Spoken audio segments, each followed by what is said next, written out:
Buen día, continuando con la asignatura Introducción a la Investigación en Ciencias de la Salud, hoy vamos a ver las medidas de resumen que utilizaremos o el procesamiento de las medidas de resumen para la investigación en salud. Como hemos dicho, la estadística nos proporciona principios y herramientas para emitir juicios sobre poblaciones o muestras. Nos permiten además describir las características de un conjunto de datos para obtener conclusiones sobre los mismos. Cuando hablamos del procesamiento de los datos, una de las primeras cosas que debemos hacer es hacer una evaluación global de los datos para ver si están bien, si no existen errores, si no existen fallas, sobre todo en la transcripción de los datos. Muchas veces se cometen errores que debemos tratar de minimizar para iniciar el procesamiento de los datos. Entonces, la escogencia de la técnica de análisis, por otro lado, va a depender primero del propósito del estudio, segundo de la información que hemos recogido, tercero de la escala de clasificación de los datos y por último del número de eventos que hemos medido, o sea, cuántas personas o cuál es la muestra con la que hemos trabajado. Así tenemos, por ejemplo, que con el propósito del estudio, bueno, si el estudio es descriptivo, lo que vamos a resumir las características del grupo, es decir, vamos a tratar de buscar medidas que nos reflejen o que resuman el grupo a través de un solo dato, a través de una sola medida. Si el estudio es comparativo, vamos a tratar de investigar si existen diferencias entre los grupos, es decir, vamos a contrastar hipótesis y vamos a tratar de evidenciar a través de la estadística que esas diferencias no se deben al azar, sino que se deben precisamente a la presencia o ausencia de algún factor, que esto lo explicaremos un poco más adelante. En relación al número de eventos estudiados, por lo general, cuando trabajamos con pocos eventos, como menos de 20 datos, por ejemplo, una muestra de menos de 20 datos, se trabaja con lo que se conoce como series no agrupadas o datos sueltos. Mientras que si el número de eventos que estudiamos supera los 20, se prefiere trabajar con lo que se llaman series de datos agrupados o con datos agrupados. Entonces, en este caso, cuando tenemos escalas de tipo cuantitativo, nosotros trabajamos con lo que se llama medidas de resumen y buscamos la distribución de frecuencia, que es el número de veces que un valor se repite y que puede ser representado como una frecuencia absoluta o relativa, que hemos ya descrito que es una frecuencia relativa. Fíjense usted aquí en el presente ejemplo tenemos una tabla que habla del número de hijos por trabajador en la empresa Platinum en Venezuela en el año 2001.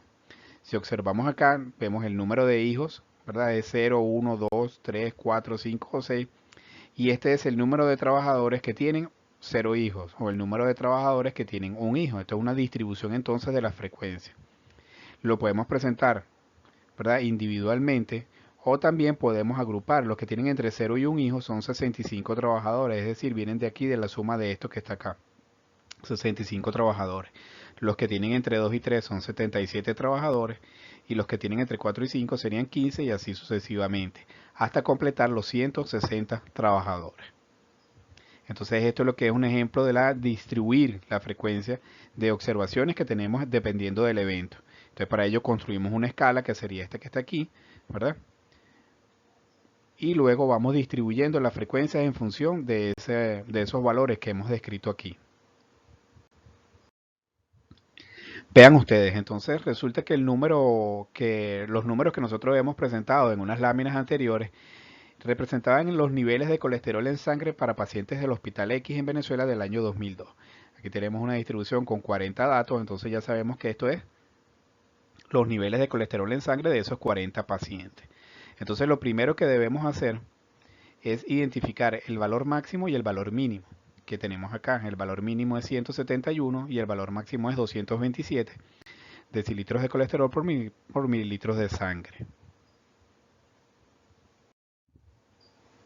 Bueno, entonces continuando, vemos ahora que una vez que hemos determinado cuál es el valor máximo y el valor mínimo, vamos a calcular con eso el rango y la amplitud de clase. Entonces el rango es la diferencia que hay entre el valor máximo y el valor mínimo. En este caso el valor máximo es 227, el valor mínimo es 171 y nos da 56. La amplitud de clase, ¿verdad? Es el cuántos datos vamos a incluir dentro de cada una de las clases. Lo que estamos entonces es distribuyendo, construyendo nuestras clases, donde ¿Cómo vamos a, ya lo vamos a ver ahorita en la tabla que vamos a empezar a construir con esto que está aquí. Entonces, la amplitud de clase se construye dividiendo el rango entre el número de clases que debemos estimar. Para la estimación del número de clases dependerá, puede hacerse de dos maneras. Se puede hacer de una manera estimada y eso nos los da un poco la experiencia dependiendo del número de datos que tenemos. Si tenemos, en este caso, como tenemos pocos datos, 40 datos, pues bueno, entre 6 y 7 clases sería más o menos lo que requerimos, ¿verdad? Entonces, en este caso, pero también lo podemos calcular a través de una fórmula que vamos a explicar más adelante. En este caso decidimos que eran 9 clases para hacer una buena distribución de esos datos que tenemos ahí y dividimos entonces el rango que fue 56 entre 9 y nos da que es 6,2. Lo podemos, para no trabajar con decimales, podemos redondearlo a 7. Otra manera que tenemos de calcular la amplitud de clase es a través de esta fórmula. K, que es una constante, es igual a 1 más 3,3 veces el logaritmo de n. N es el número de datos que tenemos. Entonces, en este caso es 1 más 3,3 el logaritmo de 40. Y eso nos da que es 6,28. Aproximadamente volvemos otra vez a redondear a 7. Entonces, nuestra amplitud de clase para hacer esta distribución de frecuencia y construir las clases de cada donde vamos a distribuir los datos es de 7.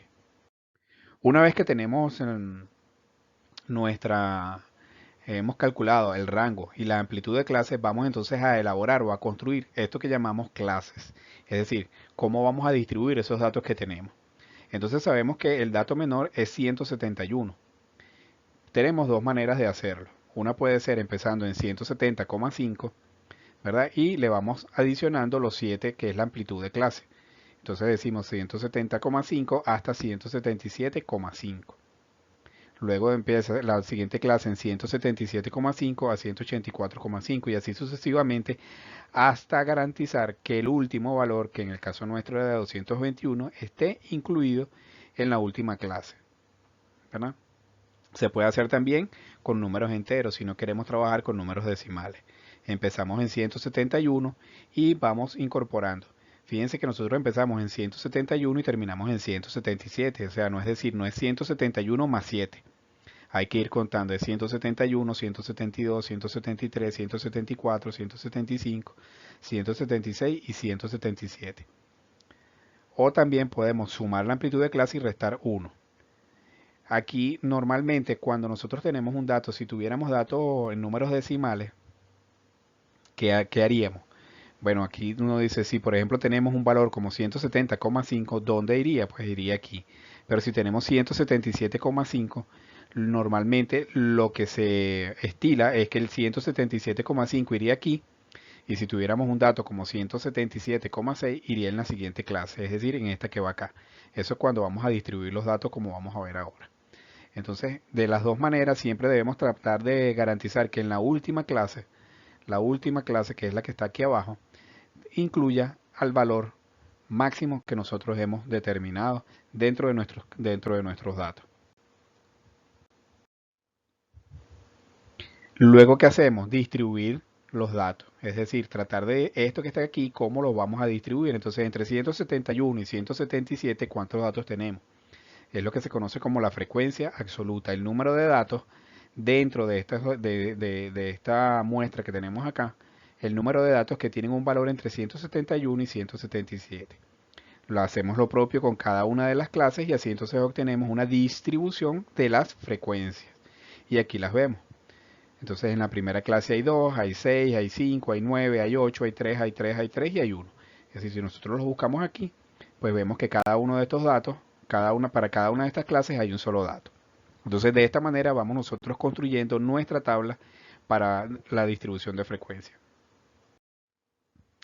Luego que tenemos la frecuencia absoluta, ya hemos hecho nuestra distribución de frecuencia y tenemos nuestra frecuencia absoluta, nuestra primera columna de frecuencia absoluta construida, vamos a construir ahora una que se conoce como la frecuencia absoluta acumulada ascendente. Entonces esta como parte, empezamos en 2, que es el valor menor, ¿verdad? Que es esta que está aquí, y a esa le vamos a sumar la siguiente frecuencia absoluta, nos da 8. Le sumamos 5, nos da 13. Le sumamos 9, nos da 22. le sumamos 8, nos da 30, le sumamos 3 y así sucesivamente y vemos que aquí la última clase debe dar 40, que es el número de datos que tenemos. En la otra que tenemos aquí, esta otra columna que tenemos acá, es la frecuencia acumulada descendente. ¿Y cómo empezamos? Bueno, empezamos entonces del total de datos que tenemos. 40 menos 2 nos da 38, menos 6 nos da 32, menos 5 nos da 27, menos 9 nos da 18 y así sucesivamente hasta 1, que es el último dato que tenemos, ¿verdad? La última clase tiene 1, sino 1 menos 1, 0. Debemos tener cuidado cuando vamos a hacer que estamos construyendo estas tablas para restar siempre del valor de la frecuencia absoluta, la columna de la frecuencia absoluta. Bien, aquí lo tenemos ya gráficamente para que ustedes lo puedan ver. 40 menos 2 nos da 38 menos 6, 32 y así sucesivamente hasta el último valor. El último valor debe coincidir con el último valor de frecuencia absoluta que tenemos acá. De esta manera ya hemos entonces construido la frecuencia absoluta, la frecuencia acumulada ascendente y la frecuencia acumulada descendente. Ahora vamos a empezar a construir dentro de la misma tabla nuestras frecuencias relativas. La frecuencia relativa es entonces la frecuencia absoluta entre el número total de datos para cada una de las frecuencias que tenemos acá, la frecuencia absoluta. Entonces 2 entre 40 nos da 0,05 y así sucesivamente para cada uno de los datos que tenemos acá. 6 entre 40, 5 entre 40, 9 entre 40, 8 entre 40, 3 entre 40 y así sucesivamente hasta el último valor. Si esa frecuencia relativa la multiplicamos por 100, pues entonces vamos a tener la frecuencia relativa porcentual. Y hacemos también lo propio con la frecuencia relativa ascendente y la frecuencia relativa descendente. Es decir, podemos dividir 40 entre 40, nos da 1 por 100, 100%, por eso es que está aquí 100%. Fíjense que entonces aquí 2 entre 40 nos da 0,05 por 100, nos da 5%. 6 entre 40 nos da 0,15, que multiplicado por 100 es 15%, y así sucesivamente. Luego podemos hacer dos cosas. Podemos también sumarlas aquí para obtener la frecuencia relativa porcentual ascendente y lo propio con la frecuencia relativa porcentual descendente, o podemos también dividir 2 entre 40, 8 entre 40 por 100, 13 entre 40 por 100, 22 entre 40 por 100 y así sucesivamente. Igual acá 40 entre 40 por 100, 38 entre 40 por 100 y así para que nos vaya dando los valores de frecuencia relativa respectiva de esta tabla. Ahora bien, ¿qué hacemos con estos valores, sobre todo estos valores porcentuales que hemos calculado acá? ¿Para qué son útiles? ¿Para qué los utilizamos? En primer lugar, el valor de la frecuencia relativa porcentual, ¿verdad? La utilizamos para hacer este primer gráfico que tenemos acá, que es lo que conocemos como el histograma. Entonces, fíjense que el histograma es, ya lo habíamos visto conceptualmente, pero aquí lo vemos entonces con un ejercicio. Entonces tenemos que el 5% de las observaciones están aquí, tienen una distribución porcentual, el 5% tienen unos niveles de colesterol en sangre entre 171 y 177. Entre 178 y 184 está el 15% de los pacientes tienen un nivel de colesterol en sangre y así sucesivamente. Como les decíamos allá, fíjense que el histograma de frecuencia no comienza aquí pegado en 0, sino que hay un espacio, ¿verdad? Porque se supone que esto va entre 0 y 171. Además de eso, no hay separación, ¿verdad? Entre como en el caso de los gráficos de barras. Aquí no hay separación entre las columnas, entre las barras que están acá. Entonces esto es lo que es un histograma de frecuencia. ¿Y de dónde sale cada una de las barras? De ese porcentaje de frecuencia relativa que calculamos en la tabla anterior. Si unimos los puntos medios, ¿verdad? Los puntos medios de cada una de estas frecuencias relativas, aquí los tenemos 174 y hacemos los puntos medios de cada uno y los unimos, vamos a obtener lo que se conoce como el polígono de frecuencia, que es la línea amarilla que nosotros vemos acá. Este es el polígono de frecuencia. Ahora tenemos la ojiva ascendente. Fíjense que entonces no debemos confundir esto con un gráfico de líneas de tendencia, porque aquí cuando vemos acá abajo no hay tiempo, ¿verdad? Aquí lo que hay son niveles de colesterol sanguíneo. Y en este caso también tenemos los puntos medios. Y vean entonces que comienza en 0 y llega a 100. Entonces esta es la frecuencia acumulada ascendente. como es la frecuencia acumulada ascendente, vamos acumulando. Si nosotros utilizamos aquí, por decir, el 50% de los pacientes que tienen menos de 190 milímetros decilitros de colesterol en sangre por mililitro de sangre, ¿ve? Esa es la medida del colesterol sanguíneo. Entonces, así es que se utiliza la ojiva ascendente, porque es lo que vamos acumulando. Recuerden que nosotros aquí vamos sumando y vamos sumando y vamos sumando y vamos sumando. Entonces, si calculamos acá, el 50% de la observación tiene menos de un valor menor a, cortamos el eje de las abscisas y decimos, bueno, alrededor de 192 más o menos. Entonces tienen menos de 192 de colesterol en sangre. Caso contrario con la ojiva descendente. Empezamos en 100, ¿verdad? Y vamos disminuyendo. Entonces esto es lo que va restando, lo que va quedando. En este caso el 50% tendría unos niveles de colesterol en sangre alrededor de 200, superiores a 200. Es decir, no es 200, sino que es superiores a, recuerden que desde aquí hacia adelante, entonces es lo que está por encima de, ¿por qué? Porque esa es la frecuencia descendente, es lo que resta de. Entonces, como es lo que resta es, entonces con niveles de colesterol sanguíneo, el 50% de los pacientes tendrían unos niveles de colesterol sanguíneo superiores a 200 aproximadamente. Ahora bien, una vez que hemos hecho los gráficos, ¿verdad? Vamos a calcular lo que llamamos medidas de posición o de resumen, que son lo que llamamos también o lo que se conoce como medidas de tendencia central. Es la media aritmética o el promedio, la mediana, la moda o el modo. Y resumen los datos hacia el centro. Lo que tratan es de buscar un valor central que me represente la serie de datos que tenemos ahí. Es decir, que sea representativo de esa población. También podemos calcular otras medidas de posición que son los deciles, los cuartiles y los percentiles que vamos a explicar más adelante. Bien, volvemos otra vez a nuestra tabla y vemos ahora que vamos a calcular lo que conocemos como el punto medio. El punto medio es la suma de los límites de cada clase dividido entre 2. En este caso entonces es 171 más 177 entre 2 es igual a 174. Entonces es el punto medio de cada una de las clases que tenemos aquí. Y lo vamos calculando para cada uno de los datos o para cada una de las clases que tenemos. Una vez que hemos calculado el punto medio de las clases, vamos a multiplicar ese punto medio por la frecuencia acumulada. ¿Por qué? Porque esta frecuencia acumulada representa el número de veces que se repite el evento dentro de cada clase. Es decir, es lo que se conoce como la densidad que aporta cada clase para el cálculo del promedio. Entonces por eso multiplicamos el punto medio por la frecuencia absoluta. Y aquí lo tenemos. Una vez que hemos hecho esto para cada uno de los datos, hacemos una sumatoria total. Y entonces es la sumatoria del punto medio por la frecuencia absoluta. ¿Para qué nos sirve esto? Vamos a ver más adelante.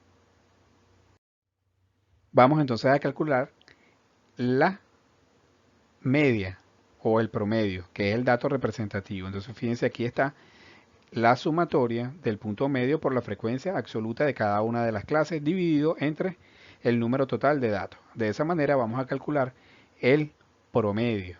En este caso, para el ejemplo que tenemos acá, es de 197,98.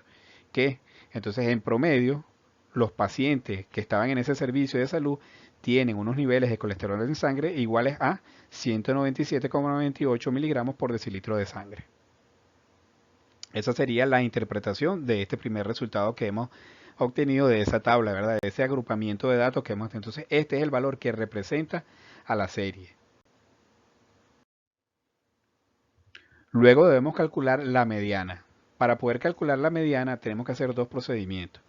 Primero calcular en qué clase, ¿verdad? En qué clase se halla la mediana y luego calcular el valor que tiene la mediana. Entonces lo primero es calcular en qué clase se halla la mediana. Eso lo hacemos dividiendo el número de datos entre 2. Entonces es el valor 20. Si nosotros nos venimos acá a la frecuencia absoluta, vemos que aquí está el valor 13 y entonces contamos el 14, el 15, el 16, el 17, el 18, el 19 y el 20. Es decir, el 20 está aquí. Entonces esta es la clase que contiene el valor de la mediana. La clase que va entre 192 y 198 es la que contiene el valor de la mediana. Una vez que hemos identificado dónde se encuentra la mediana, vamos ahora a calcularla. Entonces para calcularlas tenemos esta fórmula que está aquí. Es el límite inferior de quién? De la clase que contiene la mediana más el número de datos entre 2 menos la frecuencia acumulada ascendente anterior, ¿verdad? De la clase anterior entre la frecuencia acumulada de la clase que contiene la mediana por el intervalo de clase que calculamos al principio.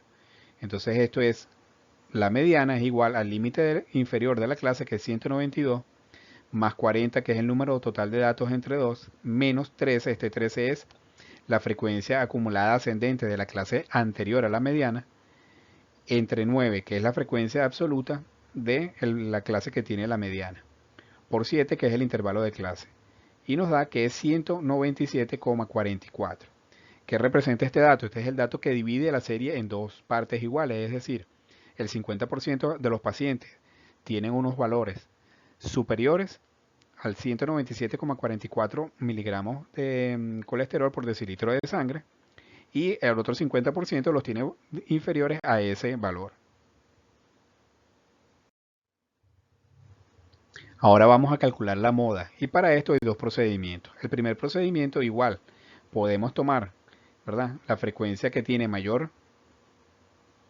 Recuerden que la moda es el dato que más se repite, entonces pudiéramos tomar el punto medio de la frecuencia o de la clase que contiene la mayor frecuencia absoluta. En este caso sería esta que está aquí, entonces el punto medio es 195. Nosotros podemos decir que la moda es 195. Sin embargo, también podemos y tenemos esta fórmula para calcular la moda, que es el límite inferior de la clase que contiene la moda más la frecuencia absoluta menos la frecuencia acumulada anterior entre dos veces la frecuencia absoluta de la clase que tiene la moda menos la frecuencia acumulada posterior menos la frecuencia acumulada anterior por el intervalo de clase. Esto pareciera un poco complejo, pero es cuestión de revisarlo con calma. Entonces el límite de esa clase es 192, la frecuencia absoluta de esa clase es 9, menos la frecuencia acumulada anterior que era 5, por 2 veces 9 que es la frecuencia acumulada de la clase que contiene la mediana, menos 8 que es la frecuencia posterior, acumulada ascendente posterior, menos 5 que es la anterior por 7 que es el intervalo de clase. Aquí vamos haciendo nuestras operaciones, ¿verdad? Y tenemos entonces que la moda es 197,6. Este es el procedimiento para calcular la moda a través de la fórmula que tenemos ahí. La otra manera era, como decíamos, bueno, es el valor absoluto de la clase que contiene la mayor frecuencia absoluta. En este caso era 195. Vean ustedes que siempre es un poco menor, por eso se prefiere también en oportunidades hacer el cálculo a través de la fórmula, porque es más precisa. Entonces, una vez que hemos calculado la mediana y la moda, vamos a ver cuál es la relación que existe entre ellas. Si las tres son iguales, decimos que la curva es simétrica y la mayoría de los datos se distribuyen alrededor de la media, es decir, están muy cercanos a la media, ¿sí? Eso es entonces cuando la media, la mediana y la moda son iguales. Cuando la curva es asimétrica negativa, significa que la moda tiene un valor mayor a la mediana y esta a su vez tiene un valor mayor al promedio. Por tanto, la mayoría de los datos se distribuyen por encima de la media, ya lo vamos a ver, o por encima del valor de la media. Vamos a ver ahora con un ejemplo los gráficos. La asimetría positiva es todo lo contrario. La moda tiene un valor menor a la mediana y esta a su vez un valor menor a la del promedio. La mayoría de los datos se hallan distribuidos por debajo de la media. Es algo así. Entonces, esta sería una distribución negativa, y es negativa porque la parte asintótica, aunque aquí ustedes en este gráfico que tomé como ejemplo, ven que toca el eje de las abscisas, realmente no lo toca, sino que ella se desplaza hacia el eje negativo. Recuerden que esto es un eje, ¿no? O hace las veces de un eje aquí. Entonces, por eso es que se dice que es una simetría negativa o hacia la izquierda. Fíjense que la media está aquí y los valores de la mediana y el valor de la moda es superior. Cuando coinciden las tres medianas, que es lo entonces cuando es simétrica, se dice que la curva es simétrica, nosotros entonces hablamos acá de que es una curva simétrica. Y en el otro caso es una simetría positiva. ¿Por qué? Porque el eje asintótico va hacia el lado o hacia el eje positivo. La parte asintótica de la curva va hacia el lado positivo y vean, esto es porque la moda tiene un valor superior al de la mediana y esta a su vez un valor superior al de la media. En nuestro caso, en nuestro ejemplo que hemos tomado, nosotros pudiéramos decir aquí que nuestra curva es simétrica. ¿Y esto con qué, cómo se evalúa? Esto siempre se evalúa, deben tenerlo presente, que esto siempre se evalúa en función de los datos o de lo que yo estoy construyendo, de lo que estoy analizando. Recuerden que no estamos estudiando estadística por estudiar estadística, estamos estudiando estadística como una herramienta que nos ayude a entender y a procesar nuestros datos, en este caso un dato de resumen. Entonces aquí vemos que nuestra curva es simétrica, en el caso del ejemplo que venimos trabajando. Aunque hay aquí variaciones pero las variaciones realmente son muy pequeñas, o sea, las variaciones son en el valor decimal, prácticamente. Vean ustedes acá, esta sí es una curva de distribución normal y entonces vemos que aquí la parte asintótica de la curva. Esto lo vamos a estudiar en otra presentación que vamos a hacer un poco más adelante. Y aquí vemos entonces las asimetrías, una simetría negativa porque el eje va hacia el eje negativo, ¿verdad? La parte asintótica va hacia el eje negativo y esta es positiva porque el eje va hacia el eje positivo. La parte asintótica va hacia el eje positivo y aquí entonces su característica es que la moda es mayor a la mediana y al promedio, ¿sí? Y aquí es todo lo contrario, la moda tiene mayor valor que la mediana y que el promedio. Continuando entonces ahora con el cálculo de las medidas de posición, vamos a ver lo que son los deciles, los cuartiles y los percentiles. Entonces el decil es el que divide la serie de datos en 10 partes iguales. En este caso vamos a calcular el decil 2 y operamos muy parecido a cómo operamos con el cálculo de la mediana. Lo primero que hacemos es identificar dónde se encuentra nuestro decil 2. Entonces, como es el decil 2, tenemos que multiplicar por 2 el número de datos y dividirlo entre 10. Entonces, 2 por 40, 80, entre 10, 8. Entonces, buscamos el dato número 8. Y el dato número 8 se encuentra aquí en la segunda clase. Entonces, una vez que hemos ubicado dónde está, vamos ahora a calcular ese decil. Y entonces, esta es la fórmula. Nuevamente, el límite inferior más la dos veces el número de datos entre 10, que es la posición del decil, menos la frecuencia acumulada ascendente anterior, es decir, la que está antes de la clase que contiene la mediana, entre la frecuencia absoluta de la clase que contiene, en este caso, perdón, el decil, por el intervalo de clase. Y entonces, una vez que nosotros lo calculamos, decimos que es 1,85. Es decir, en este caso, ¿verdad? ¿Cómo lo interpretamos? Que el 20% de los datos o el 20% de los pacientes, porque estamos trabajando con pacientes, tienen un nivel de colesterol en sangre menor a 185. Ahora pasamos con los cuartiles. Los cuartiles, como su nombre lo indica, ¿verdad? Dividen a la serie de datos en cuartos, en 4 cuartos. Entonces, en este caso, para calcular el cuartil número 2, tenemos que proceder similar a como hemos venido haciendo. Primero identificamos en dónde se encuentra ese valor y para ello, es decir, la posición, el dato que tiene y luego calculamos el valor del cuartil. En este caso es 2 por 40, que es el número de datos, ¿verdad? Porque es el cuartil 2 también, y lo dividimos entre 4 y nos da que es 20. ¿Cuál es el valor 20? Está aquí, ¿verdad? Si este es el 13, del 13 al 20, el valor 20 debe estar aquí. Es decir, esta que está acá.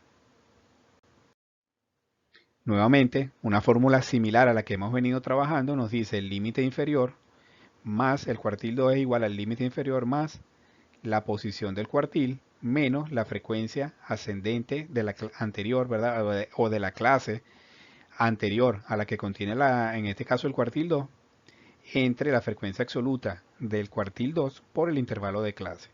Aquí simple y llanamente sustituimos los valores y hacemos las operaciones matemáticas que están propuestas, que no son nada complicadas, y obtenemos el valor de 197,44. Y les pregunto, ¿con qué valor coincide esto? Con el valor de la mediana. ¿Por qué? Porque es el cuartil 2, es decir, es el que divide la clase a la mitad. El cuartil 2 sería el 50%. Entonces, pero la interpretación aquí, como es el cuartil 2, es diferente a la interpretación de la mediana, por eso se diferencia.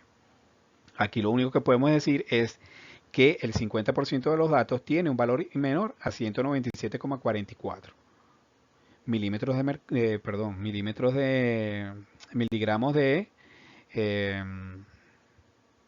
colesterol por decilitro de sangre.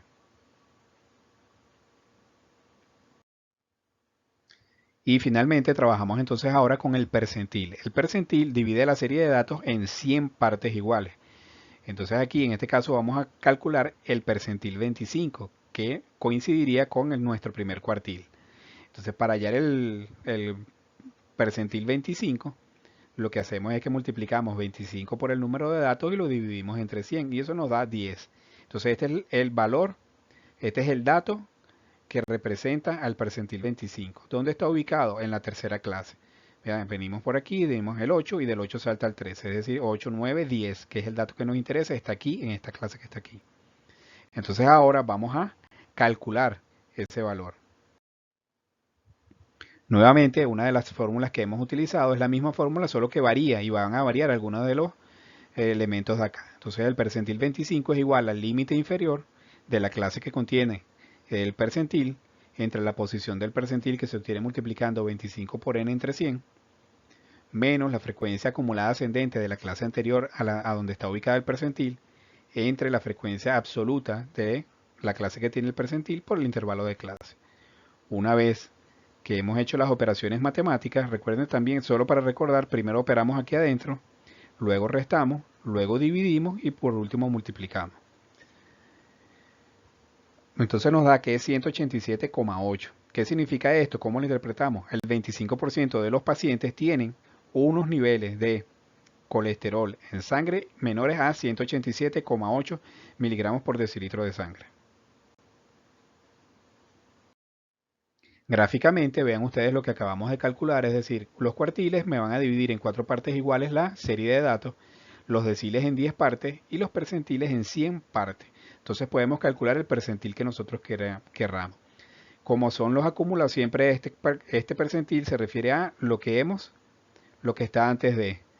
Vean, aquí el cuartil, entonces es lo que está antes de. Igual acá, si nosotros vean que el cuartil 2, el decil 5 y el percentil 50 coinciden, ¿verdad? Porque son los que dividen a la serie en 2 o los que representan el 50%, porque en este caso siempre debemos interpretar, aunque desde el punto de vista matemático sea igual decir que dividen la serie de datos en 2 a la media, sin embargo, siempre para evitar confusiones, recuerden que nosotros estamos interpretando lo que está antes de. Entonces aquí es el menor a 50, menor a 50, menor a 50. ¿Por qué? Porque si yo trabajo con el 25, entonces es el cuartil menor a 25. Pero puedo trabajar con el decil 4, entonces es lo que está acumulado hasta el 40% que se ha acumulado. Y aquí pudiera trabajar con cualquiera de estos percentiles, el 35%, el 36%, etc. Bien, muchas gracias por su atención. Les vamos a dejar la presentación. Vamos a ver si podemos dejarle también algún video de apoyo. Y nos vemos en la próxima clase. Buenas tardes.